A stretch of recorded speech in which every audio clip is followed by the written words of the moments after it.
സുഹൃത്തുക്കളെ, എല്ലാവർക്കും നമസ്കാരം. തെരഞ്ഞെടുപ്പ് പ്രവർത്തനത്തിൻ്റെ ഏറ്റവും സുപ്രധാനമായൊരു ദിവസമായിരുന്നു ഇന്ന്. അതിരാവിലെ പാലക്കാട് പോയി ബഹുമാന്യനായ കത്തോലിക്ക ബിഷപ്പിനെ പീറ്റർ കൊച്ചുപുരക്കൽ ബിഷപ്പ് സന്ദർശിച്ചു. പിതാവിൻ്റെ അനുഗ്രഹം വാങ്ങി തിരിച്ചു പോന്നു. കാലത്ത് 10:30 മണിയോടുകൂടി ശ്രീകൃഷ്ണപുരം സംഗീത ശില്പത്തിൽ എത്തി. UDF നേതാക്കൾ തന്നെ പറഞ്ഞത്, കഴിഞ്ഞ 30 വർഷക്കാലത്തിനിടയിൽ കോൺഗ്രസിനെയും ഇന്ത്യൻ യൂണിയൻ ലീഗിനെയും സംബന്ധിച്ചിടത്തോളം, ഐക്യജനാധിപത്യ മുന്നണിയെ സംബന്ധിച്ചിടത്തോളം ഇത്രയും വലിയ ജനപങ്കാളിത്തം ഉണ്ടായൊരു കൺവെൻഷൻ ഉണ്ടായിട്ടില്ല എന്നാണ്. സംഗീതശില്പം ഓഡിറ്റോറിയം നിറഞ്ഞു കവിയുന്ന സദസ്സായിരുന്നു. ഓഡിറ്റോറിയത്തിൻ്റെ പുറത്തും നൂറുകണക്കിന് ആളുകൾ കൂട്ടം കൂടി നിന്നു. കൺവെൻഷൻ ഉദ്ഘാടനം ചെയ്തത് കേരളത്തിൻ്റെ ബഹുമാന്യനായ പ്രതിപക്ഷ നേതാവ് ശ്രീ VD സതീശനായിരുന്നു. ഐക്യജനാധിപത്യ മുന്നണിയുടെ മറ്റെല്ലാ നേതാക്കളും, ജില്ലാതലത്തിലുള്ള നേതാക്കൾ, മണ്ഡലം കമ്മിറ്റിയുടെ നേതാക്കൾ, അതുപോലെ തന്നെ ഡെമോക്രാറ്റിക് മാർക്സിസ്റ്റ് ഫ്രണ്ടിൻ്റെ DMF നേതാക്കളായ പാലോട് മണികണ്ഠൻ, K ഹരിദാസൻ ഉൾപ്പെടെയുള്ള നേതാക്കൾ, മരക്കാർ മാറായമംഗലം, ബാലഗോപാലൻ, ഷൊർണൂരിലെ UDF സ്ഥാനാർത്ഥി പ്രിയപ്പെട്ട Harigovindan, Gireesan master, Suresh Thengumthottam, Indian Union Muslim League നേതാവ് ഷൗക്കത്ത്, പ്രിയപ്പെട്ട ജലീൽ, STU നേതാവ് കാസിം, ഇങ്ങനെ ഇവരെല്ലാം ഉൾപ്പെടെ DMF നേതാക്കളായിട്ടുള്ള അജി, അനസ് ഉൾപ്പെടെയുള്ള നേതാക്കൾ, ഇവരെല്ലാം തന്നെ വേദിയിലുണ്ടായിരുന്നു.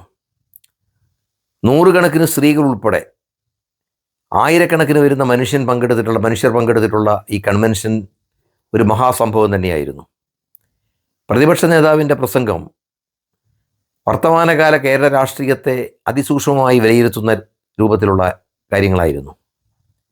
പ്രവർത്തകരിൽ വലിയ ആവേശമുണ്ടാക്കാൻ ഈ കൺവെൻഷന് സാധിച്ചു എന്നുള്ളത് വളരെ പ്രധാനപ്പെട്ട കാര്യമാണ്.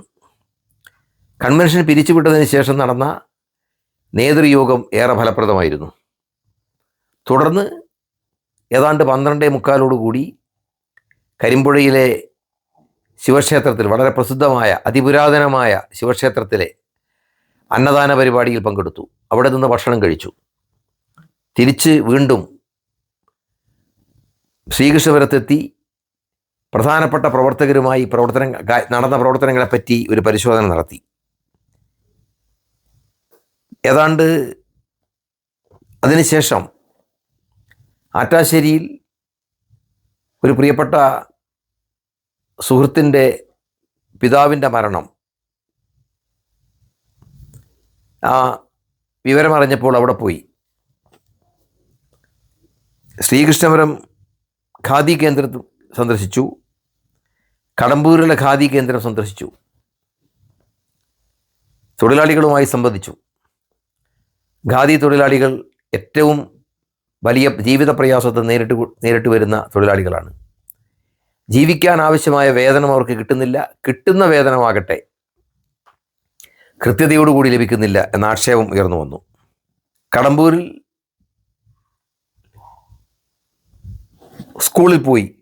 ഒരു സ്കൂളിലെ LP സ്കൂളിലെ ഹെഡ് മിസ്ട്രസിൻ്റെ യാത്രയയപ്പ് പരിപാടിയിലും പങ്കെടുക്കുകയുണ്ടായി. തെരഞ്ഞെടുപ്പ് കമ്മിറ്റി ഓഫീസിൻ്റെ ഉദ്ഘാടനം അമ്പലപ്പാറയിൽ വെച്ച് ബഹുമാന്യനായ പാലക്കാട് MP VK ശ്രീകണ്ഠൻ നിർവഹിച്ചു.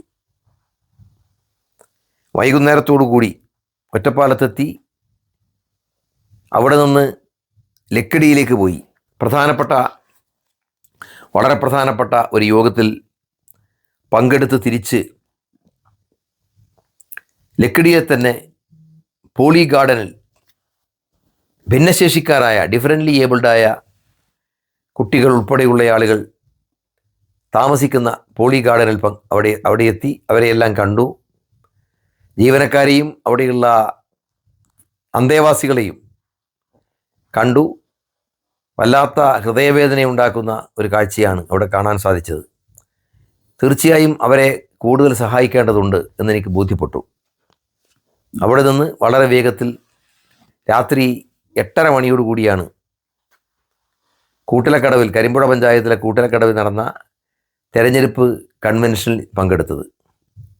ഒരു സാധാരണ ബൂത്ത് കൺവെൻഷനിൽ കാണുന്ന പങ്കാളിത്തമല്ല, അതിവിപുലമായ ജനകീയ പങ്കാളിത്തം കൊണ്ട് ശ്രദ്ധേയമായി കൂട്ടിലക്കടവിൽ നടന്ന ഈ ബൂത്ത് കൺവെൻഷൻ, ആ ബൂത്ത് കൺവെൻഷനെയും അഭിസംബോധന ചെയ്തുകൊണ്ടാണ് തിരിച്ച് രാത്രി വീട്ടിലേക്കെത്തിയത്.